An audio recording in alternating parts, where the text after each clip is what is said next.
71 Mysterious Beast by Hydesgrain.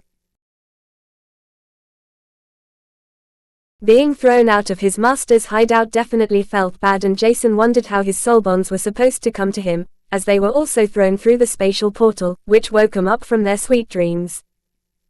Scorpio opened its drowsy eyes, only to see Jason smiling at him. Immediately fully awake, Scorpio jumped towards him in order to greet Jason, only to notice that it almost jumped too far.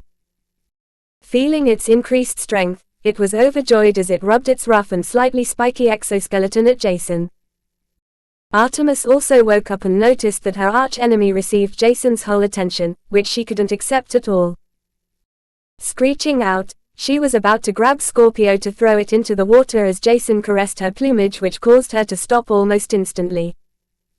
A few minutes passed until his two soul bonds stepped back, freeing him from their imprisonment.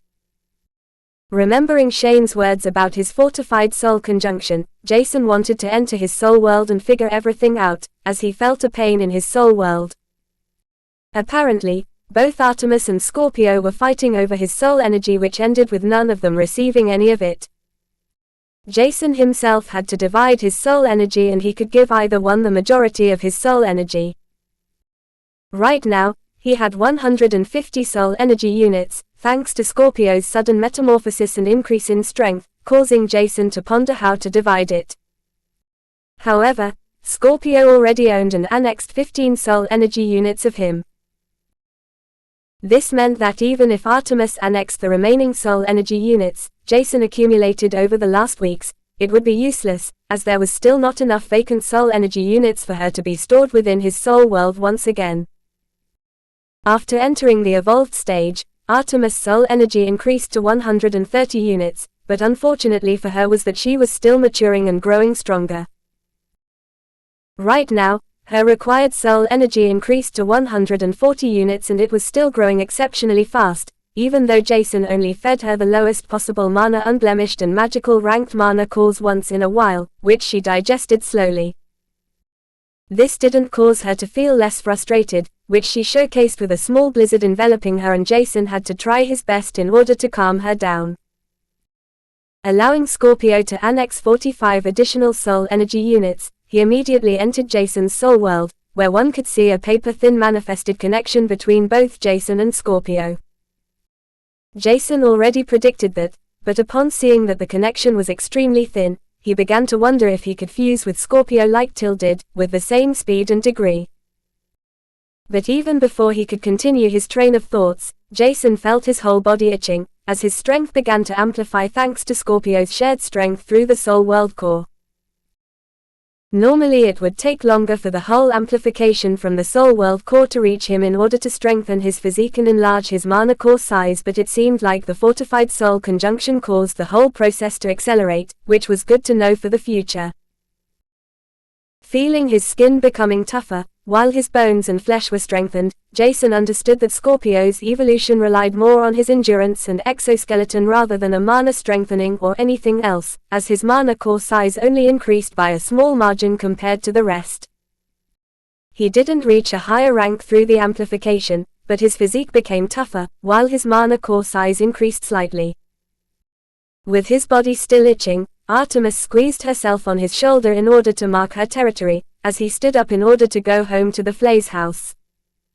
The shuttle he called arrived only 5 minutes later, as he entered it. Sitting inside it, Jason decided to practice the Heaven's Hell technique with his newly increased soul energy. The single practice he did right now increased his soul energy by roughly 1.2 units, which was extremely high, and roughly 0.8% for each practice he did. As such, Jason felt confident in reaching a higher soul energy in order to store Artemis within his soul world soon. It was already Sunday and almost lunchtime when he arrived at the Flays house. He was happy to see the Flays, who looked at him with astonishment because they didn't expect him to come home so soon. As such, they asked him if something happened, which Jason didn't deny, as he told them that Scorpio would evolve soon and that it already underwent an incomplete evolution. Even if he lied to the Flays, the truth would be revealed sooner or later, as he couldn't hide Scorpio's existence and appearance forever because it would grow further with time passing. In the end, telling the truth was much easier than lying, but the Flays seemed to be extremely shocked about his revelation, as Greg asked with shining eyes. "Do you know a beast creator?" Greg was almost shouting, which took him by surprise, but after thinking about it for a moment, he remembered that his friend had a reinforced horned bull that could evolve as long as it had enough mana, the right valuable ingredients which had to be concocted into an evolution solution. The Flays were already searching for a beast creator since they found out about Greg's Soulbond's hidden bloodline and its additional potential, but the requirements to even gain an appointment to see a beast creator were already extremely harsh. In the end, it wasn't even ensured if the beast creator could help them out or not. And even if he could help, they would have to search for the required materials and pay for them. Calculating everything together, the requirements to evolve a beast were extremely harsh, even though it would be worth every credit. Figuring out what Greg meant, Jason wasn't sure what to say, as an idea popped up in his mind. "From what I read in books, evolving a beast with a sealed higher bloodline in their body is the easiest for seasoned beast creators. With enough information, Dahlia should be able to tell me what materials the reinforced horned bull requires in order to evolve, as long as she knows about the lesser Minotaur race. It should be feasible, or is that too much to ask? Let's give it a try." Clearing his throat, Jason pondered how he should begin as he said hesitantly, "I know a beast creator, but neither do I know what rank this beast creator is or even his or her name. One could say, I accidentally met this beast creator and he took a liking to Scorpio, as it noticed its potential. Maybe I can ask the beast creator if he can help Taurus out in order to evolve, but I can't promise anything for sure." With some small lies attached, Jason couldn't reveal his master's existence because she was hiding from the public. As such, Jason decided to create a mysterious beast creator, which would hopefully solve all of his problems. He couldn't promise anything, but Greg and the Flays seemed to feel overjoyed by Jason's simple words, even if he didn't ensure anything at all, as he gave them a slight ray of hope that seemed to have almost vanished due to the harsh stated conditions, Asterix's low-ranked beast creators stated. Chapter 172 Fusion by Hydesgrain. After eating lunch with the overjoyed Flays, Jason went inside his room, in order to test out something he long since awaited. He wanted to fuse with his Soulbond and try to manifest their body parts on him. Previously, Jason thought it was more likely that Artemis would be his first Soulbond to form a fortified soul conjunction with him, but surprisingly Scorpio, who still thought of Jason as his mother, was the first one to fortify his connection with him. This was most likely thanks to Scorpio's sincerity, as Jason transferred the pain it had to endure to himself to protect it. Artemis was jealous of Scorpio's achievement and wanted to have the same bond with Jason, but unfortunately, this would still take some time, even though the bond the two of them was already thick and unbreakable. Once Artemis' connection with him fortified, it wouldn't surprise Jason if their bond would be thicker than the one he had with Scorpio. There was no particular evidence to prove that, but he just felt that it might be the case. As such, Jason anticipated his fortified soul conjunction with Artemis, as he entered the soul world, while Artemis laid on the bed, sulking. Within the soul world, Jason saw Scorpio running up to him. Touching Scorpio, he felt the thick bond, with the thin fortification connecting them, when he began to test out multiple things. His knowledge about soul fortification was minuscule, or rather non-existent, as he hadn't read any books about it. The only things he knew about it were the words Till told him, and it was nothing special.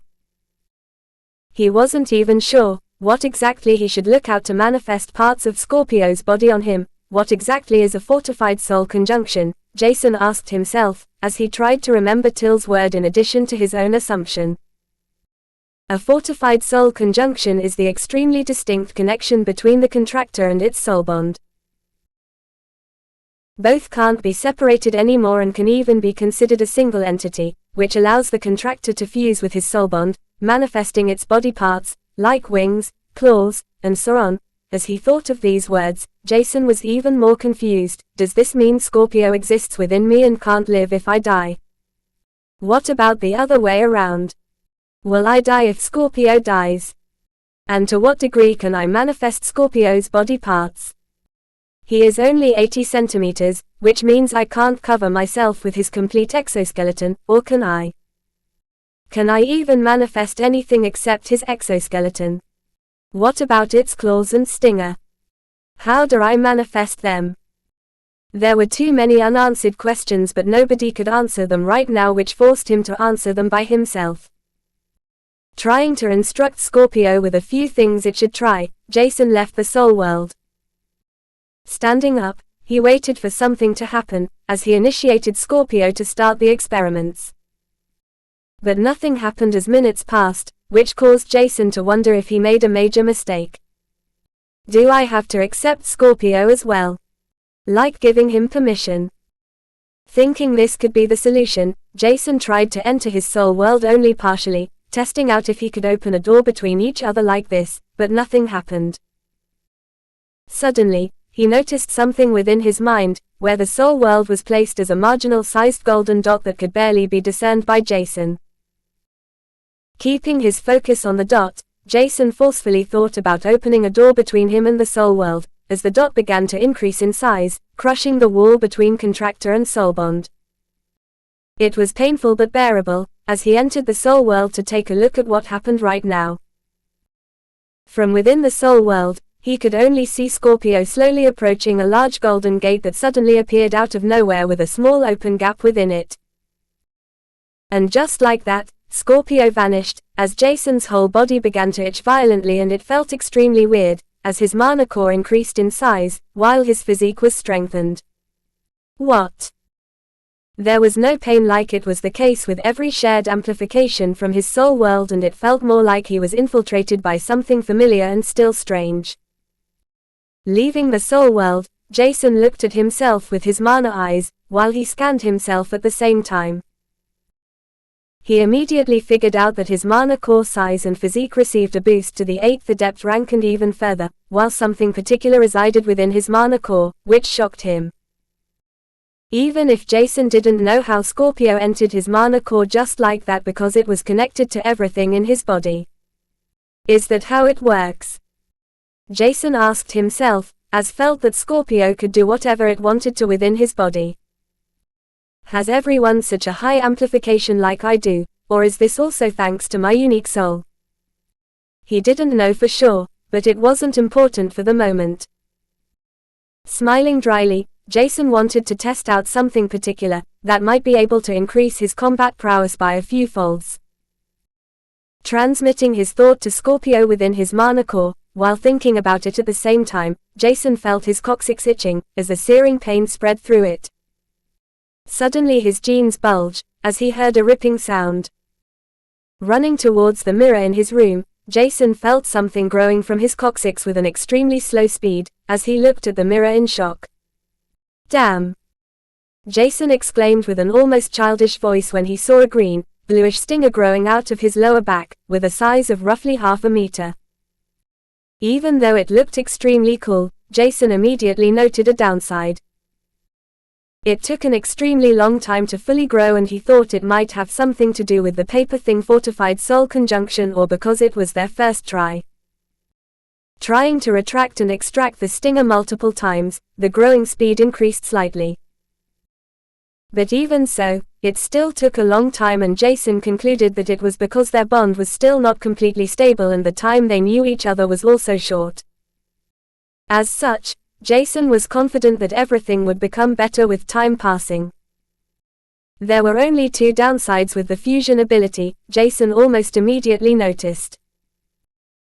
While being fused with Scorpio, the energy and nutrition demanded to grow the stinger seemed to be rather high, while Scorpio itself couldn't fight next to him during their fusion, which was kinda obvious. The stamina consumption was rather high, which meant he would have to limit its usage if he didn't have enough energy potions or high nutrition food, but that was definitely fine for now. Playing around with his newly obtained ability to manifest Scorpio's body parts on his own body, Jason noted down many things he was able to do with it, as multiple combat strategies appeared within his mind. Even so, less than half an hour passed until Jason fell onto the bed, without any energy left, as Scorpio departed from his mana core in order to return back to the soul world. With this in mind, Jason's mana core size and physical strength plummeted to the mid-7th adept rank like it was before. The questions in his mind did not decrease, and rather than that, it seemed like they increased as he was curious about the Golden Gate and the requirements to establish a fortified soul conjunction. It was only Sunday afternoon, as Jason jumped up from his bed because he had too many things to do when he took out food to eat before he ran back out of the house past the flays that didn't even bother to ask where he was going anymore. Chapter 173 Secret Forging by Hydesgrain. Calling a shuttle, Jason felt restless due to the idea that formed in his head. Inwardly, he already apologized to Shane, as he would do something his master told him not to do in the meantime. However, Jason couldn't wait anymore, as his daggers looked as if they would break any time, which annoyed him extremely. How should be able to fight in the special combat class challenges without a personal weapon, he knew from the inside out. It was still possible for him to use training weapons for the challenges, but it would be uncomfortable for him to handle, as most of these weapons were badly balanced and crudely forged. The same could be said for his tempered jade iron daggers, as the grip on his handle was not as comfortable as customized ones, which he could easily change now. Only 40 minutes later he arrived in front of the Artisan Tower, which he entered after going through the identity check. Walking towards the reception, Jason saw someone familiar as he approached the woman that previously tried to make his way to an item appraiser more difficult. Upon seeing Jason walking towards her, she frowned as sweat pearls emerged, pouring down her temples. Trying to adjust her stance, she wanted to remain level-headed without indicating the anxiety that spread through her whole body. "Hello sir, how may I help you out today?" she asked politely, without looking into his eyes in order to avoid anything that could annoy Jason. She had learned her lesson from last time, and offending Jason could end up in a devastating accident. As such, she tried her best to do what Jason wanted, as long as it was within her possibilities. "Hello, I'd like to rent the best forging room for the next 6 hours if possible," Jason said, trying to sound nonchalant, as he noticed the woman's weird expression. "Is sir aware of the fact that unregistered blacksmiths can only rent basic forging rooms? If that isn't enough, I can only call a superior to request a special permission, or sir has to register within the Artisan Tower and underwent the designated tests," the receptionist said, hesitant, trying to sound as helpful as possible. Hearing Jason sigh deeply, goosebumps covered her whole skin, which wondered Jason. "Well, please call your superior if possible. Either of the Sharons should have high authority, right? Just tell them, Jason Stellar, the youth that brought the Cloud Titanium Anvil, is there." Jason was still calm, even though the receptionist was astonished that he said, "either of the Sharons," without any title, as it was impolite and rude. How can he call our Artisan Tower president without his title, she wondered, but didn't dare to say anything, as she was still afraid of him. She made a call directly towards the president's secretary, who was even more astonished to receive such a call. But even if she was astonished, she decided to tell the president what happened, as she knew that the president could only reach the Grandmaster Blacksmith rank, which was called rank 6 thanks to the Cloud Titanium Anvil. This information was only known by a few important figures within the Artisan Tower, and if the man at the reception was really the one he said he is, they shouldn't offend him in any way. What astonished her, even more, was that when she told the president about the youth at the reception, he immediately jumped up to rush towards the reception, only to see Jason, with curiosity gleaming in his eyes. Jason noticed strong mana fluctuations approaching him fast, as Cheng appeared next to him, which astonished him a little bit. Greeting each other, they ignored the receptionist and other people in the surrounding, as Cheng immediately led him somewhere. "Do you want to trade, sell or purchase something?" Cheng asked, hoping to hear that Jason might sell something valuable once again, only to be surprised about Jason, who shook his head, as he said, "I want to rent a high-tier forging room in order to forge for the next few hours." Hearing this, Cheng was confused and he only nodded his head, until he noticed what Jason meant with his words. What? You're going to forge here? Why? Don't you have a master with a forging room? This shocked Cheng greatly and he felt a glimmer of hope igniting, only to be extinguished a second later. My master doesn't know I'm here, because he wouldn't allow me to forge weapons now, because it's too early. That's why I need to rent a forging room here, Jason said, without really trying to hide anything. Cheng understood this, as he learned the basics longer than a year before he was even allowed to forge a weapon. However, there was a huge difference between Jason's basics and the basics Cheng was thinking about, as he learned reduction and other methods of extraction ingots from ores and so on at first. Jason, however, learned all of it through books and immediately started with perfectly cleansing ores while shaping them into bars. In the end, Jason's way of learning things was completely different compared to the common path, as his mana eyes and origin flame, in addition to his almost perfect memory he obtained through his brain refining, changed a lot. Thinking for a little bit, Cheng wanted to see Jason's progress, as he was interested in the black-haired, golden-eyed youth in front of him. You can use my private room at the top of the tower, or one of the high-ranked forging rooms underground free of charge, but can I observe your forging process? I'm kinda interested to see how your progress is. Cheng sounded excited and Jason noticed that. However, Jason halted immediately in his steps, saying without hesitating for a single moment, that's not possible. If he let Cheng observe his forging process, his mana eyes stage would be exposed. This wouldn't be that bad per se, but the real problem would be his exposed black origin flame, which Jason didn't want to show anyone right now. It was impossible to keep his origin flame as a secret forever, but with his current strength, it would be better to play rather low-key. Cheng was taken aback to receive such a direct rejection, as he thought it wouldn't be a problem for him to observe his forging technique. Really? Is there really no way for me to observe your forging technique? He didn't want to give up without trying it once more, as he looked into Jason's eyes that looked as if he was pondering. But what he heard shocked him even more.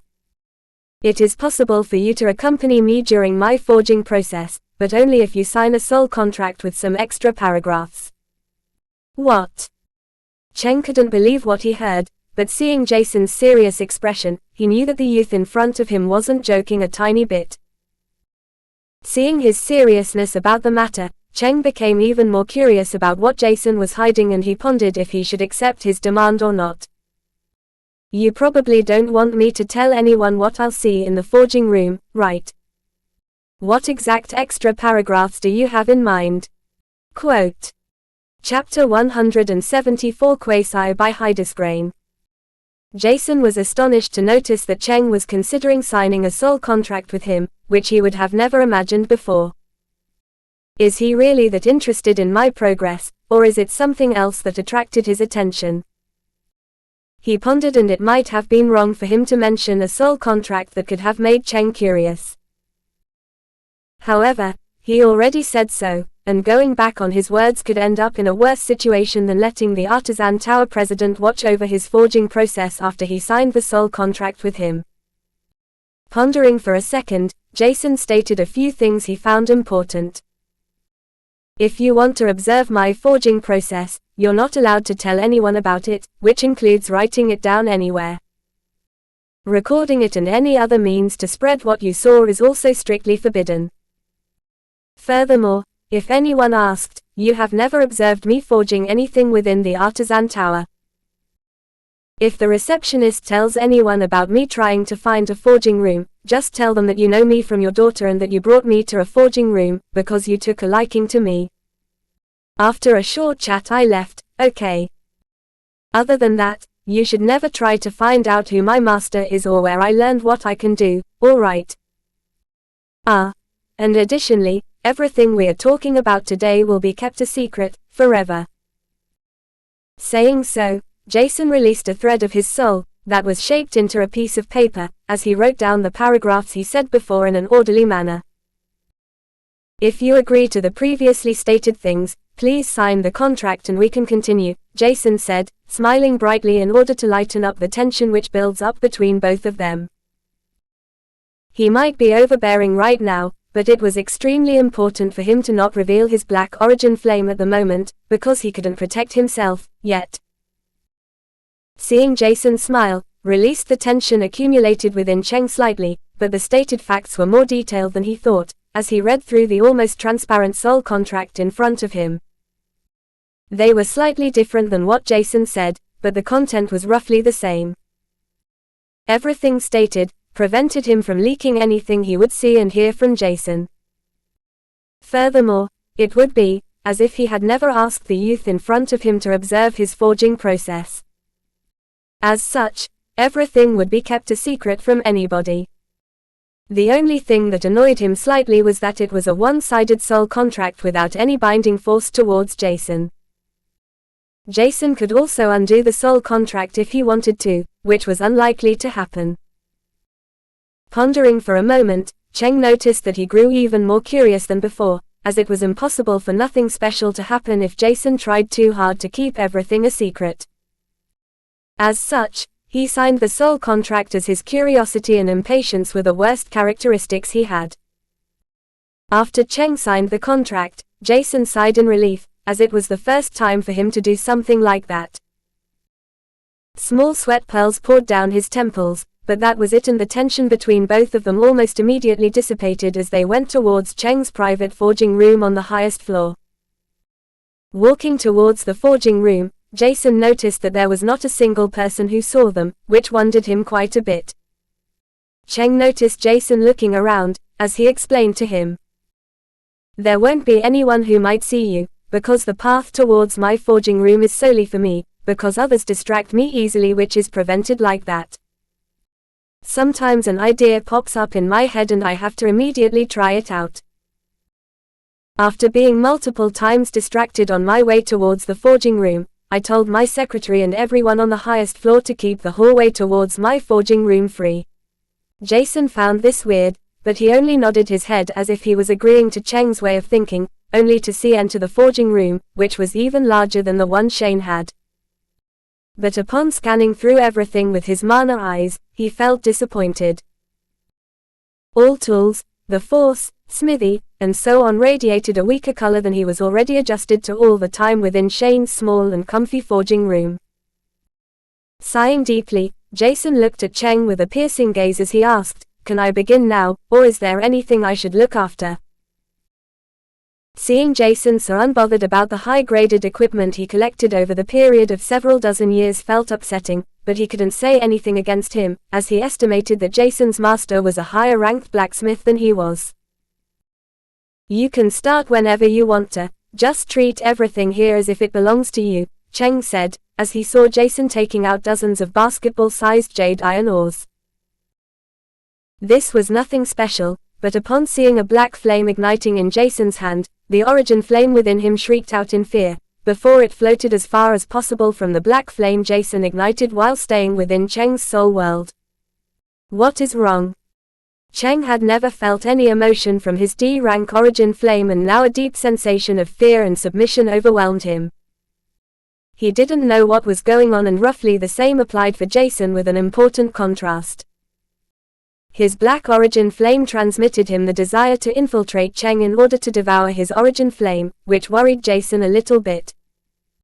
Controlling it carefully, he began to perfectly cleanse the jade iron ore after he extracted the ingot. Cheng took a few minutes to control his origin flame, as he roughly figured out why Jason didn't want him to tell anyone about today's happenings. He also has an origin flame. And it has a much higher grade. OMG. Isn't he only 14 years old? How? Barely being able to think straight, Cheng couldn't comprehend what exactly was going on, as his gaze returned back to Jason. Only to see Jason easily purifying the jade iron in front of him, as impurities and sludge were exhaled from the jade iron ingot just like that. There weren't even many special hammer strikes Jason applied, and Cheng only detected that Jason was using his mana extremely accurately in order to lead the impurities out of the jade iron bar, without hurting the mana conductivity. Upon seeing Jason exhaling the impurities within the jade iron so easily, Cheng wondered if he was dreaming, when the black-haired youth suddenly began to strike the ingot into a rough dagger-like shape. Only now did Cheng realize something particular about the jade iron in Jason's hand which caused him to blurt out, "What?" before he regained his senses. He can already perfectly cleanse a grade 1 ore. And in only 30 minutes at that. Who is teaching this monster?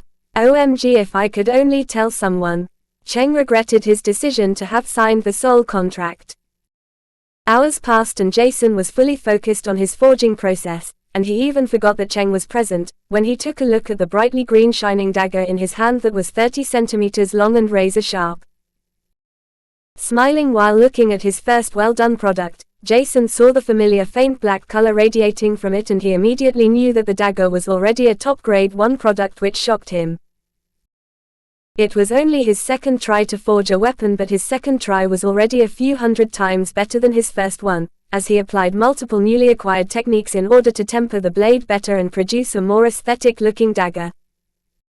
While the backside of the dagger was shining in a dark green color, the sharp blade side had a lighter green thought and was sharpened extremely fine with an expensive whetstone. The handle was customized for himself and his right hand fitted almost perfectly into it, as he wrapped it into comfortable but tough evolved beast hide. Looking at the dagger in his hand once again, Jason felt that it was still not perfect for his first one, as he took out his perennial neoxid. There he firmly gripped the remaining inscription solution he had left from his Runemaster basic exam, as he filled half of the content into the empty ballpoint that appeared in his hand. Cheng looked carefully at what Jason was doing all the time, and the whole forging process went extremely smoothly, as if the 14-year-old youth in front of him had been doing it for years. Immediately identifying the inscription solution in Jason's hands, Cheng's eyes widened as shock spread through his whole body. Can he also inscribe runes on the dagger, without worsening the mana consumption which could destroy the whole blade? What monster did I found here? Wait. Won't his perfectly cleansed jade iron dagger be considered a quasi-mana dagger if inscribed with suitable runes? The more Cheng thought about what Jason did, the more shocked he became, as he noticed Jason smoothly inscribing 2 different kinds of runes on the dagger. It was the sharpness and toughness runes Jason imprinted into his mind from the goblin's weapons. Finishing the process with his mana eyes activated all the time, he was satisfied with the result, as he injected mana into the blade, which brightened up with the runes gleaming in white light. He really manufactured a quasi-mana dagger just like that. While only being 14 years old, Cheng almost lost his reasoning, while looking at Jason, whose smile radiated the whole room in shock. Chapter 175, True Meaning of a Beast by Hydesgrain. Cheng wasn't sure what to think about Jason anymore, as the abilities he showcased couldn't come from a normal 14-year-old youth that only began to learn any lifestyle occupation a few months ago. At least that's what Antalya, his daughter, told him when he asked her about Jason some time ago. This was because Jason's knowledge he used to answer the artisan exam question were from the books about the basic lifestyle occupations the artisan tower provided. Jason's answers were almost solely from these books without any additional knowledge.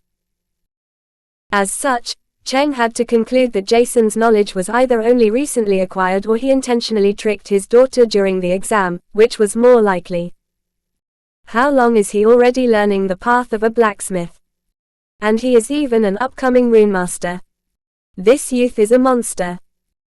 Cheng looked at Jason slightly frightened, yet more jealous, as the capabilities of the youth in front of him were so much higher than his own, which was too shocking. However, Jason didn't stop after the quasi-mana grade 1 dagger was finished, but rather than that, he took out another batch of jade iron ore, as he ignited his black origin flame once again. Forging another dagger, that was slightly curved and only 28 centimeters long for his sub-hand, he inscribed the same runes into it as he did with the first one. Holding up the finished product, Jason was perfectly satisfied with his result, even though his ambition told him to try forging a real mana weapon. However, to do so, Jason would have to mix certain ores with the perfectly purified jade iron, and he wasn't proficient in mixing an alloy while maintaining a high mana conductivity. The mana conductivity of real mana weapons had to be multiple times higher than the current daggers he crafted. However, even if that was the case, his quasi-mana daggers were already able to pierce through evolved staged beast hide, which was more than enough for the moment. Maybe he could even inflict an injury through an unblemished beast hide as long as he injected enough mana, but it was unlikely. Having finished his hidden task, Jason wanted to go home, as he noticed Cheng looking at him almost lifelessly. Smiling lightly, Jason could only apologize for having wasted the Artisan Tower president's time, as he walked out of the forging room, after reminding Cheng about the soul contract once again. Cheng couldn't even hear Jason, who already left the forging room silently, as he was lost in thoughts, thinking about this youngster's capabilities.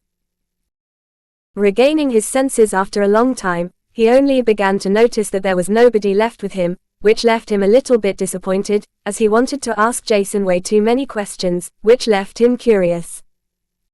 Jason already sat within the shuttle practicing the Heaven's Hell technique on his way to the Flay's house. His soul energy felt energized and vigorous, which caused Jason to smile lightly, as he stepped out of the shuttle to enter the Flay's house quietly because it was already past midnight. Everyone was either sleeping or absorbing mana and Jason didn't want to bother anyone. As such, he went to his room with Artemis, who was squeezed on his shoulder. Jason wasn't even aware of Artemis' existence for the whole period since he arrived within the Artisan Tower until he entered the shuttle, and he had to listen to her complaining screeches for several dozen minutes until she finally calmed down. Washing up and changing his clothes, Jason slept soundly until he was woken up by Artemis quarreling about food the next morning. Jason already provided her unblemished and magical ranked mana cores, which she digested extremely fast. This was rather bad news for his finances, as Jason wasn't exactly sure how long he could hold out with the funds he received from the Cloud Titanium anvil he sold to Cheng. Most of the mana stones were already used up for Scorpio, and the star notes were about to diminish slowly with his expenditures thanks to Artemis, even if it was barely noticeable. But even so, Jason shouldn't have to worry about that too much, as he could sell perfectly purified ingots of all kinds of ores for multiple times the purchase price if he really were to go bankrupt. It was Monday morning and he practiced his Heaven's Hell technique once again within the shuttle, as he arrived in front of the school gate.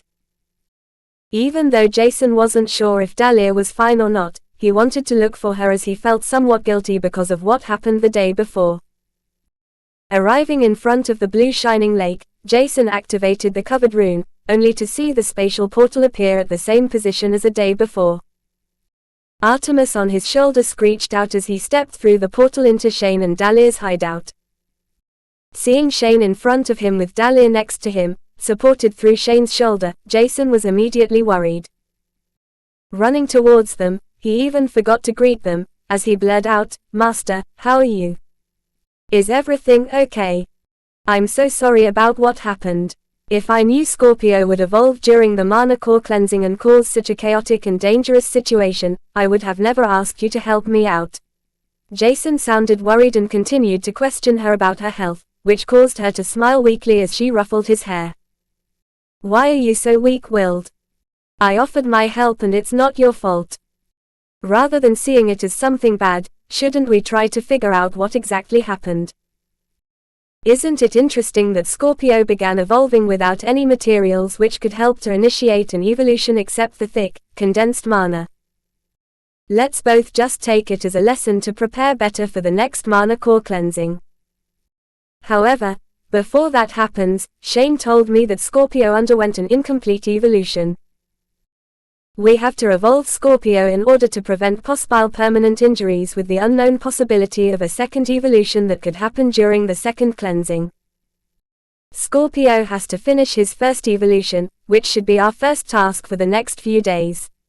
Trying to stand firmly, she wavered for a moment, causing Shane to continue supporting Dahlia as she continued, "I heard you transferred the pain Scorpio had to endure to yourself, which saved its life. This was brave but also stupid. Please protect your own life before anyone else. But Shane also told me you formed a fortified soul conjunction with your second soul bond because of that, which is an extremely rare opportunity. This can be considered a blessing in disguise, don't you think so?" Dahlia asked, but she didn't even wait for Jason's answer as she said, can you please summon Scorpio? I want to figure out which evolution path he took or if it's a new one. Dahlia's voice sounded extremely curious and impatient, which wondered Jason slightly, while Shane sighed deeply. She was extremely excited, even though she felt weak, as Scorpio could have evolved into an unknown race as Artemis did. Seeing Artemis once again, her eyes glowed too, but unfortunately, she wouldn't let Dahlia come too close to her in order to test her throughout. It seemed as if Dahlia could be compared to a sponge, as long as it had something to do with beasts, their habits, way of living, evolution paths, mutations, ingredients that could help beasts to evolve, their potential and so much more. Each theme was more interesting than another and Dahlia's knowledge about beasts was much higher than anything else, caused by her thirst to know everything about beasts. Neither Jason nor Shane knew where this thirst came from and both asked themselves if the true meaning of a beast creator was this incomprehensible thirst to understand more every cell within beasts. Chapter 176 Favor by Hydesgrain. Summoning Scorpio, Dahlia walked toward it with small steps, while she received support from Shane. He couldn't hinder her in doing whatever she wanted, as such Shane decided to be the pillar to support her, in every decision she took. There was nothing else he could do. Oh. Interesting, but how? Is it thanks to the compressed mana, in addition, to forcefully cleansing its mana core, or is there something else the cause for this lightly shining sapphire-colored exoskeleton? Shane and Jason could only hear Dahlia mumbling stuff to herself as she continued to inspect Scorpio while releasing her weakened mana in order to detect the minute details. Turning to Jason, she asked, "Can I draw out some of its blood in order to make a more in-depth test? I'm already relatively sure what race your small soulbond is, but I could also be wrong with it having a unique variation mutation, which I want to find out."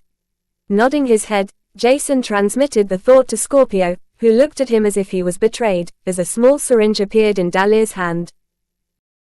Drawing out Scorpio's blood, Jason just transmitted the pain his soulbond received to himself in order to lessen his soulbond's thoughts about a betrayal. When Dahlia was done, she turned to Jason, or rather Artemis, with the same desire and curiosity gleaming in her eyes. "Artemis, my dear cute princess, can I also have some of your blood?"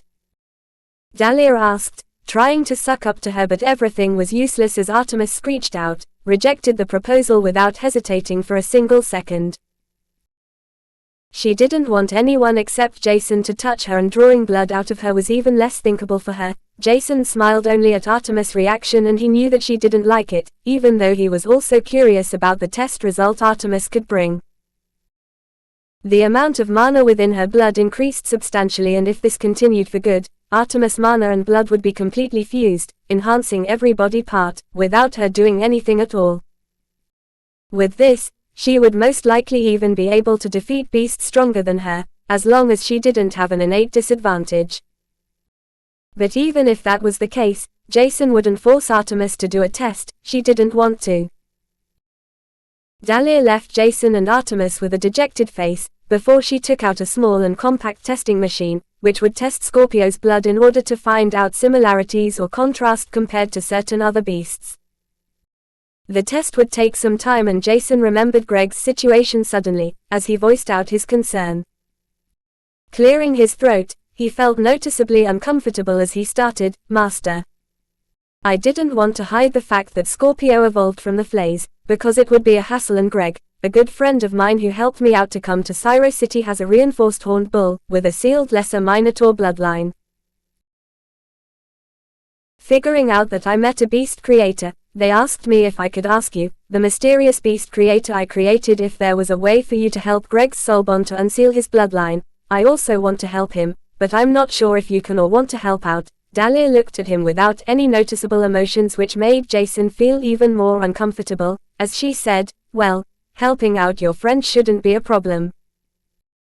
If his non-elemental bull has a sealed bloodline, it won't be that much of an issue to unseal it, as long as its determination, pain resistance, and the correct resources are provided. If you have the bull's data, you can show them to me, and I'll tell you what ingredients I need to concoct the evolution solution it will need to evolve.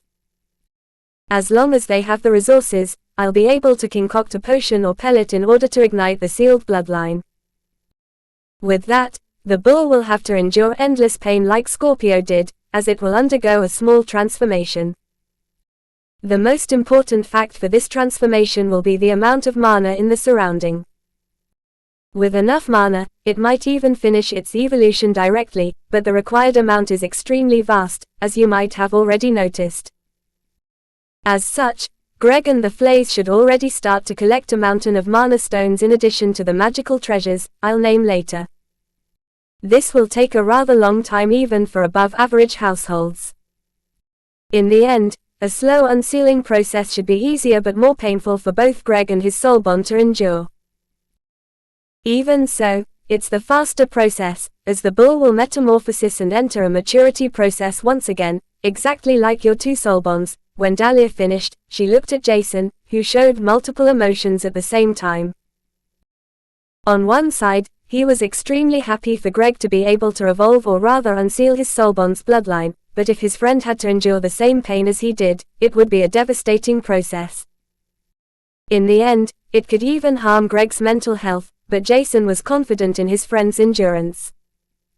As such, everything was fine, as he sent Dahlia the newest data about Taurus, Greg's soulbond. Reading through the data, an "oh" escaped her, as she read through the data slower, in order to memorize everything. 2 minutes later, her gaze returned to Jason, as she said, "Well, this will be easier than I thought. Your friend's soulbond has already started to unseal its hidden bloodline, probably without even noticing it. As such, the required resources will be less while the ignition of its bloodline will be less painful, even though the metamorphosis will stay the same." Hearing this, Jason was astonished and he suddenly remembered the day when the special combat classes started. Was it then? He asked himself, as he remembered that Greg was even capable of obtaining a special combat class seat within the main Vanguard school, even though he barely entered the 4th adept rank that time. This had to be the answer, and Jason felt enlightened after understanding the reasoning behind Greg's special combat class seat ranking he accomplished in the beginning. Greg was most likely still unaware of this, as he was thrown out of the special combat class seat ranking and unable to retrieve it again. Jason was deep in thought and didn't even hear a single PIEEP that came from the small compact blood testing machine. Only when he heard Dahlia exclaiming cheerfully, Jason looked up, only to see a holographic screen in front of his cheerful master. Shane was also astonished to see Dahlia being so cheerful, even though he was weak, as she said, "Jason, you're really fortunate. I don't really know exactly why or how Scorpio did it, but his evolution path is exceptional. If I'm not mistaken, Scorpio will evolve into a Radiant Sapphire Scorpion, which is a magical ranked beast. If enough potential and resources are given, you're truly fortunate." Quote. Huh. Shane and Jason exclaimed at the same time as both couldn't believe what happened right now. Chapter 177 Radiant Sapphire Scorpion by Hydesgrain. Jason was astonished to figure out that Scorpio evolved straight into a beast that can reach the magical rank, without any intermediate evolution. But there was something only he knew, which was the only thing that plummeted his mood slightly. Even though Scorpio was only an incomplete Radiant Sapphire Scorpion right now, it had the potential of an unblemished ranked beast. This meant, even if Scorpio evolved, it could at most reach the peak unblemished rank, without having its mana core cleansed once again. Nevertheless, figuring out that his second soulbond already reached such a high evolution from it initially being a 3-star wild miniature parascore, Jason only fed it the holy white Bakuri fruit in order to enhance the potential to the awakened rank, and now Scorpio already reached the potential of an unblemished beast. He couldn't believe what he saw, and Dahlia said, while his storage device had only a bunch of high-graded mana stones left. Dahlia's special constitution was extremely beneficial, but the resources it required were even more terrifying, and Jason was unsure how long it would take for him to enhance Scorpio higher than his current potential, as the demanded mana only increased exponentially. But rather than focusing too much on that, Jason had other issues, as collecting a huge amount of mana stones in order to cleanse Scorpio's mana core even more. Doing so would be a waste of time for now, and rather than doing that, Jason would have to collect funds in order to purchase the required materials to evolve Scorpio. Additionally, there was Artemis, who he had to feed magical ranked mana cores, which were also expensive. In the end, Jason was in a dire need of funds, and forging weapons would be the easiest way to provide him with that, as he looked at Shane with his eyes that spread from dire need. Shane also figured out that Jason's fortune would diminish extremely fast after the mana core cleansing, but figuring out that his disciple also had to provide his second soul bond with high-graded magical treasure would end up with a large hole in his little disciple's wallet. Noticing Jason's gaze, Shane only nodded lightly, before adverting his attention back to Dahlia, who looked weak, yet energized. Thinking about ways to improve his financial issue, Jason also thought about the Big 3 tournament, which rewarded the top students with many rare and, more importantly, expensive magical treasures he could batter or sell in order to receive the things he needed. Meanwhile, Scorpio felt uncomfortable because of Dahlia's gaze, as he ran back to Jason, only for a green-bluish magic circle to appear below it. Entering the soul world, Scorpio felt immediately better, as the soul world was his home, that no stranger could infiltrate. The only problem he had inside the soul world was the terrifying and eerie aura, radiating from the black origin flame, causing Scorpio to feel weird and uncomfortable the closer he came to it. As long as Scorpio maintained a certain distance to the black flame in the center of the soul world, everything was fine, and fortunately for him was that the soul world was vast, providing more than enough space to stay. It was still early in the morning, and after Dahlia's curiosity was mostly satiated, she provided Jason with the materials required to unseal a non-elemental magical ranked bloodline for the Flays to collect them.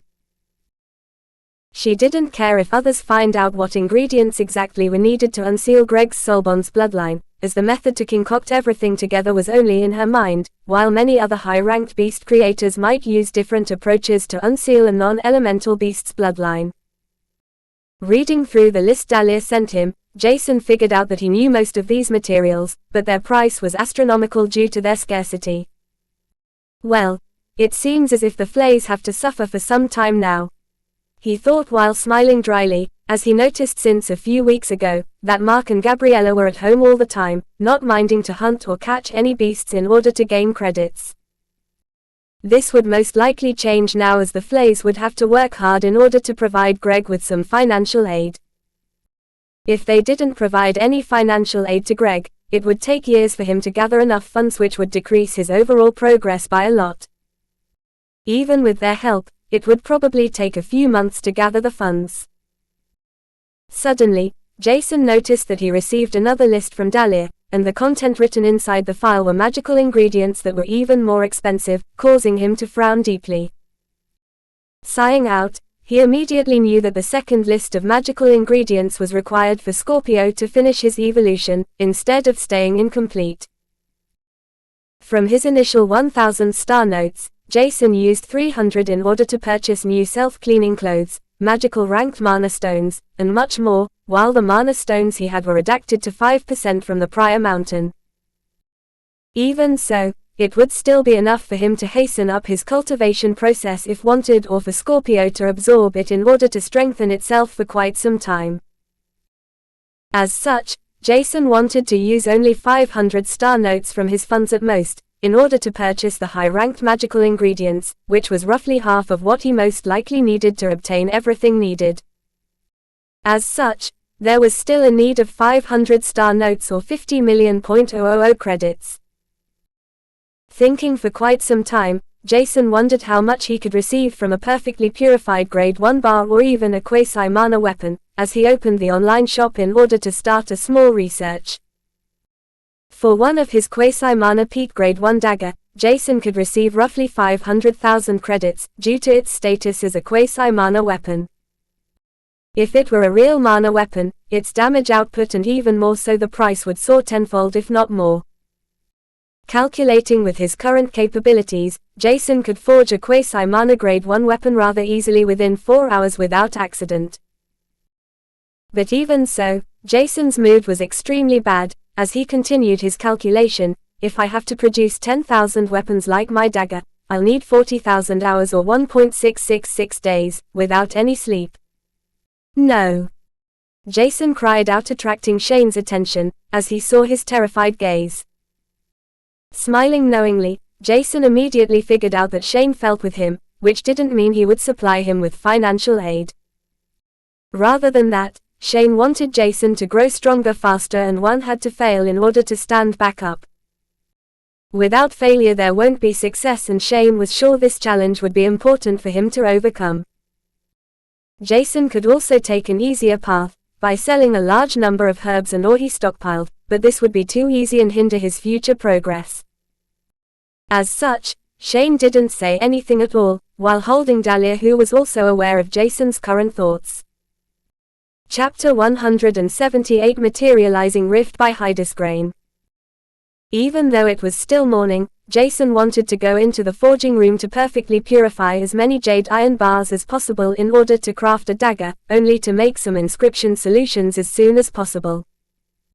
However, before he could do so, the ground below them shook violently, while the lake above them became restless. His view blurred by the sudden appearance of high-density mana fluctuation that came out of nowhere from further away, as he looked up to Shane and Dahlia, who seemed to be as shocked as he was. The fluctuation increased, even more, causing an indestructible pressure, and Jason was barely able to turn towards the direction he sensed the fluctuations, as his mana eyes detected something extremely weird dozens of kilometers far away.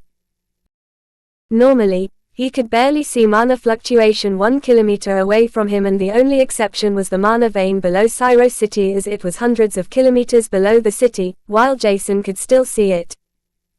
This was solely thanks to the massive amount of pure and compressed mana which shocked him initially.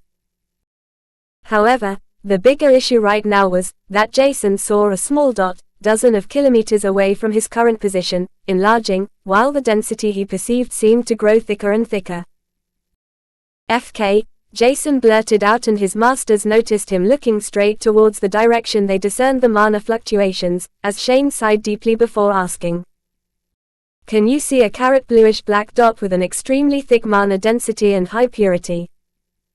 Jason wanted to answer and turn around, but he was unable to look away from the current scenario that happened far away, as he only said, yes.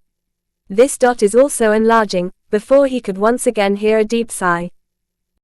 However, now both Shane and Dahlia were sighing, which made Jason curious, as he was about to ask when Shane said, "If my senses are not rusted due to my old age, these fluctuations and the black dot you can see is the manifestation of a temporary rift. Weird is only the position of the rift. It's in the central area of the outer district, exactly where the goblins destroyed everything." Hearing what Shane said, Jason was shocked, but his gaze was still drawn to the enlarging dot, which his inner part seemed to contain a complex but bewitching effect. If this rift was above the 5-star rating and a hell-rated rift, Syro City might even face annihilation. As far as Jason knew, 1-star rifts could only connect planes with an average combat prowess of wild stage beasts with many unranked and awakened beasts to Argos. In the end, the ratings from 1 to 4-star were exactly the same for both rifts and wild zones, while 5-star rifts had magical ranked beasts as an average combat prowess with many unblemished and guardian ranked beasts habituating the planes, world, or whatever they were connected to. The main problem for Asterix's overall situation would only appear once a hell-ranked temporary rift appeared. As for the highest ranking for rifts, called Abyss, Jason didn't even want to imagine what kind of terrifying existences could habitat the other side of the rift. Hell-ranked rifts were innate different to the star ranks, as the average combat prowess was unknown, due to an equal number of guardian and lord-ranked beings inside. If that was everything, humanity's most promising prodigies could venture inside to make a huge fortune, but there was a certain problem. Within hell-ranked rifts, there were even monarch-ranked beings, that were equal or rather stronger than sovereign-ranked humans, who solidified a prismarine crystal within their mana core.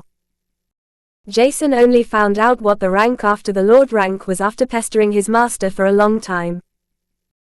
Additionally, he figured out that Shane was one of the most powerful beings humanity had, while only a small number was more powerful than him several dozen years ago, before he had to flee. He was also not sure what the next rank could be called, but Shane was relatively sure that there has yet to be a new rank to be discovered with the construction of multiple prismarine crystals within the mana core. If even Hell-ranked rifts had Monarch-ranked beasts, what about Abyss-ranked rifts? Even Monarch-ranked beasts might as well be stronger than the most powerful humans due to the increasing gap in humans' innate strength to beasts that naturally happened with the increase of one's strength. He didn't even want to imagine what Abyss-ranked rifts could bring to humanity if such a rift appeared on Khaenir or on the archipelago. As long as humans didn't have multiple Lord or one Monarch-ranked beast, their strength would remain weaker than the opposite beast. Shane also told him that there was one time a Monarch-ranked beast wreaked havoc on Khaenir, and only thanks to the collaboration of multiple big families was it possible to force the Monarch-ranked individual to retreat. Jason was shocked when he heard this, but it was not difficult to understand that humanity was at the bottom of the food chain after the foreign intelligent races emerged, due to humanity's inability to wield mana at that time. Thinking about the foreign intelligent races, Jason wondered how strong they truly were, as only a few individuals of several races invaded humanity at once, while he himself had never seen any of them in person. Due to his knowledge, Jason felt an unknown fear spreading through every cell in his body, as he noticed Shane calming down, which could only be advantageous for Asterix's citizens. Hearing him sigh in relief, Jason decided to avert his gaze from the materializing rift. Noticing his disciple looking at him, Shane began to explain. The rift you can see is most likely only a 4-star rift with unblemished beasts as its main combat prowess. However, I can't be sure of that for now, because I'm too far away for me to perceive minute details. Let's just hope I'm right, otherwise, Syro City will suffer too many casualties if the rift is a 5-star. At least Asterix will survive, as long as there won't be a Hell-ranked temporary rift. Looking him straight into the eyes, Shane seemed curious about the temporary rift, as he announced, "Let's take a look. I can transport all of us there." He didn't even finish his words, as a large spatial portal appeared in front of them, with Shane grabbing Jason and Artemis with his released mana, while he coiled his arm around Dalir's waist. "Let's go." Quote. Chapter 179 Restrictions by Hydesgrain. Unaware of what would happen the next moment, Jason was dragged through the spatial portal with Artemis, as they appeared within a devastated area, not far from Syro City's destroyed walls. There were many destroyed buildings around them with many areas without the slightest intact constructions, while a dense and compressed mana compound could be seen by everyone's eyes in the sky, only 10 meters above the ground. With his special mana eyes, Jason could immediately tell that the mana density was extremely high, which terrified him a little bit, as he hadn't seen anything comparable from any kind of beast. Even the Goblin King's compressed mana seemed to be an infant in comparison, and he concluded that it was because constructing a connection with the other side required a lot of mana. This mana connection was called World Bridge by many, and Jason liked this name, even though the result was terrifying, as the rift in front of him seemed to be at least at the 4-star ranking, which meant the other side of the World Bridge had an unblemished beast as its average combat prowess, while many beasts would be at the magical rank. In the end, he thought even a 4-star ranking could be devastating for Syro City, because it was unknown how many beasts could suddenly emerge from the temporary rift, if there would even be a single one to begin with. While Jason could only look at the materializing rift in awe, Shane enveloped all of them in a thick darkness coat that would envelop them in order to cover their whereabouts. Shane slowly approached the rift, while he and Dalir remained at the current position. According to his eyes, the whole mana density intensified as the purity increased, while the dot-shaped mana fluctuations tore apart space while increasing in size. The torn space looked completely different to Shane's ability, as Jason could see a thick mana stream behind the dot-shaped construction building up slowly, as a landscape came into view. There was also something else within the infant state rift, but Jason was unable to perceive what it was. He could only barely see 3 different colors, radiating from deep within the rift, a golden somewhat familiar color, a silver, mysterious color, and an eerie and perilous black color. Somehow, they looked like the purest form of affinities, he noticed within his soul world, but Jason was unsure of this fact, and wouldn't dare to utter nonsense towards his masters, who looked extremely serious. While Shane inspected the materializing rift, other humans could be seen rushing towards the rift with a terrifying speed, while wings could be seen on their back, or lower bodies of agility-type beasts. Scanning them with his mana eyes, Jason could tell that their strength was almost comparable to Till's, as he estimated that their strength might be still at the Grandmagus rank, infinitely close to the Lord rank. Fortunately, they couldn't perceive them thanks to Shane's thick darkness coat which enveloped them completely. While Shane inspected the materializing rift from a short distance, the Grandmaguses that arrived a few seconds ago decided to maintain a certain distance while taking out a few machines from their spatial rings in order to test the rift. More than a minute passed as Shane came back to them. When the Grandmagus ranked humans surrounded the rift with the oddly shaped machines in their hands, they activated. A weirdly shaped dome was constructed as Jason could visibly see the runes within the dome, causing him to wonder what the hell these Grandmagus were doing. As Shane said, "Let's go back. I've inspected the rift wholly and figured out the most important things. It's definitely weird, but on the other side, it might even bring unforeseen treasures, who knows?" With this being said, Shane opened a spatial portal, where all of them went through, while Jason couldn't take his gaze from the materializing gaze in front of him. There was something about it that attracted his attention, but Jason wasn't exactly sure what it was, as he stepped through Shane's spatial portal, only to appear a few dozen kilometers away from the thick mana fluctuations. Jason was still unable to take his gaze from the mana fluctuations, as Shane's voice could be heard behind him. "If you want to know more about the rift, you should at least look at me, while speaking. Is that too much to ask, demand you?" Shane said, almost lamenting about Jason's behavior as he turned around without hesitation. Even if the materializing rift in front of him was bewitching and extremely interesting, receiving information about it was much more important than just plainly looking at the whole materialization process. After noticing that Jason's whole attention was on him, Shane began to explain everything he comprehended within a short amount of time. "My previous estimation about the materializing rift is certainly correct, as the fluctuations are comparable to 4-star rifts I've seen often enough before. But there is something that makes me uncertain about the whole process. If my comprehension is not completely wrong, Magus-ranked humans or magical-ranked beings will be unable to venture through the temporary rift, which will inevitably restrict the opportunities for either side by a huge margin. If neither humans at the Magus rank or magical-ranked beasts can enter the opposite side, only unblemished, master or individuals below these ranks would be able to enter the temporary rift. Otherwise, it might be problematic for the space tunnel the rift creates to maintain its stability, which is something beasts instinctively avoid, while we already had our own incidents with such cases. This would restrict both sides, but it could also end up as an opportunity for us because the strongest foe to face on the other side of the 4-star temporary rift should be magical ranked beasts that can be avoided through certain detours of high density areas." Hearing this, Jason was astonished, as he had never heard anything about restrictions from rifts, which caused him to look a little bit confused, which Shane noticed, as he calmly explained. "Jason, you might not be aware of the importance of restrictions, but humanity probably survived only thanks to them, as an abyssal-ranked temporary rift appeared within Canir more than 1 century ago, shocking every single being on the continent due to the portal's sheer size. Fortunately, only a few monarch-ranked beasts were able to squeeze themselves through the rift's restrictions, while humanity was barely able to get the hang of the calamity these individuals caused.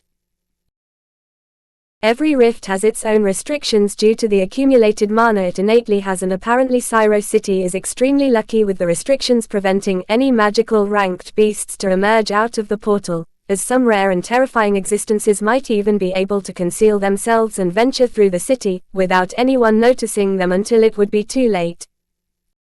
At the beginning of the mana outbreak, temporary rifts were one of the most devastating occurrences that could happen to humanity, and only now, we can roughly understand their rankings and restrictions. If Syro City were to be the center point of an Abyss-ranked rift, we would immediately flee without looking back to Asterix ever again, because the dangers wouldn't be worth the possible benefits. With this 4-star rift, However, there might be a chance for some master-ranked human prodigies to gain many benefits by venturing into the temporary rift, even if it's definitely dangerous, which goes without question. Listening carefully to Shane, Jason's curiosity about temporary rifts grew, as many ideas flashed in his mind, as he asked, "Is it suicidal for me to enter the 4-star rift too? Or might I even gain a lot from it? What about the period the temporary rite will open? Is there a way to figure out how long a temporary rift remains open to venture through?" Some questions that tormented his mind blurred out of Jason without him realizing, as he looked at Shane with an expectant gaze, waiting to receive answers. Chapter 180 School Announcements by Hydesgrain.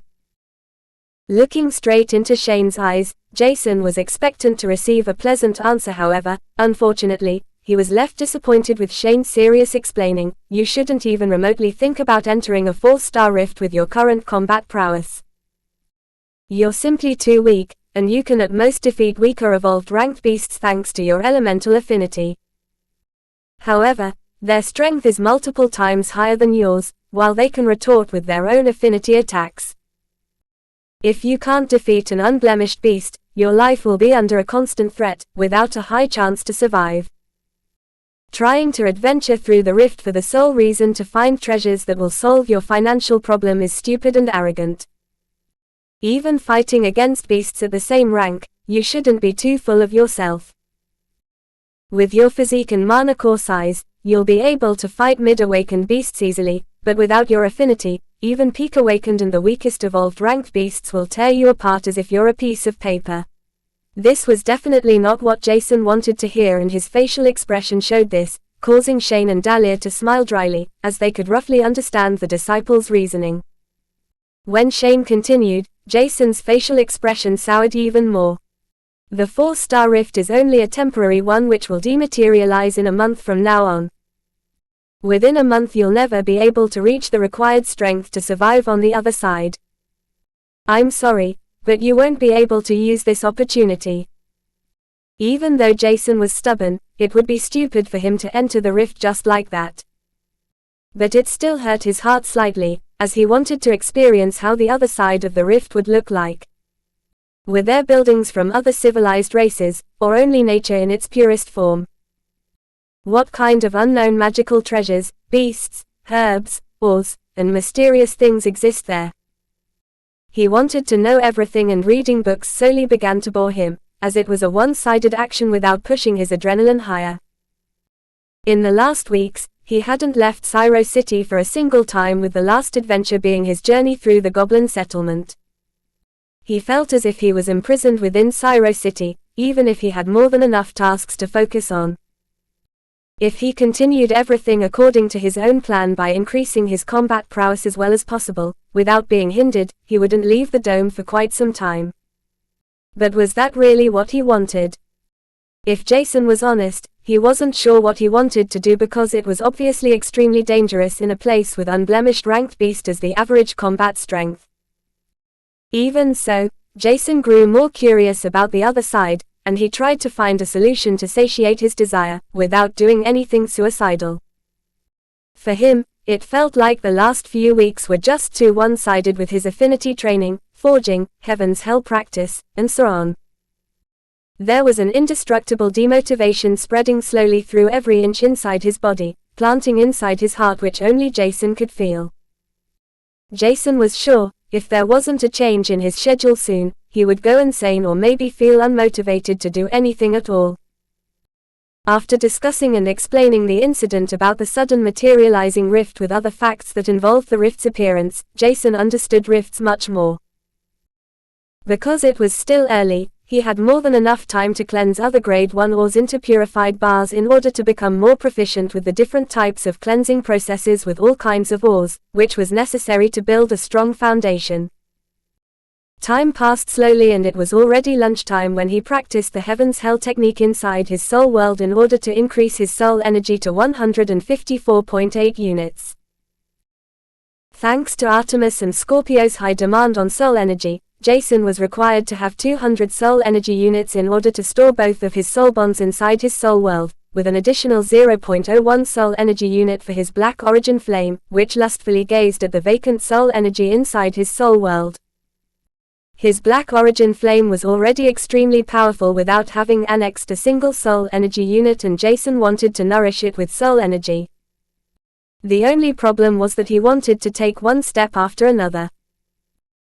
If his black origin flame could enhance his physique and mana core size without a baptism, Jason would ponder what to do, but according to Dahlia, the only time he would receive an increase in strength and mana core size would come with each baptism, while the flame's capabilities would increase with the quantity of soul energy units it annexed. Thinking about his black origin flame, Jason remembered something he wanted to check, as he entered his soul world once again.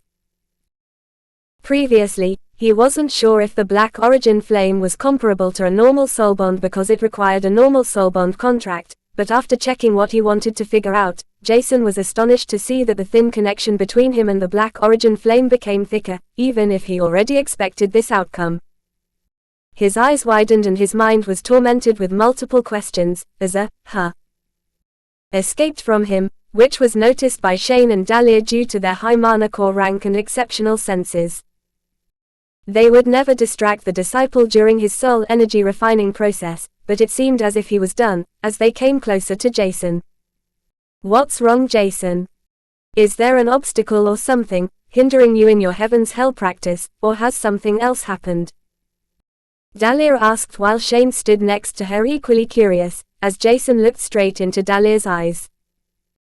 Without trying to hide anything, Jason's curiosity about a certain question filled his whole mind, overwhelming the other questions by a large margin. Is it possible for an origin flame to establish a fortified soul conjunction? He asked, because the connection between him and the origin flame became thicker, which indicated that not only the communication between them intensified but also their trust, which sounded weird to Jason.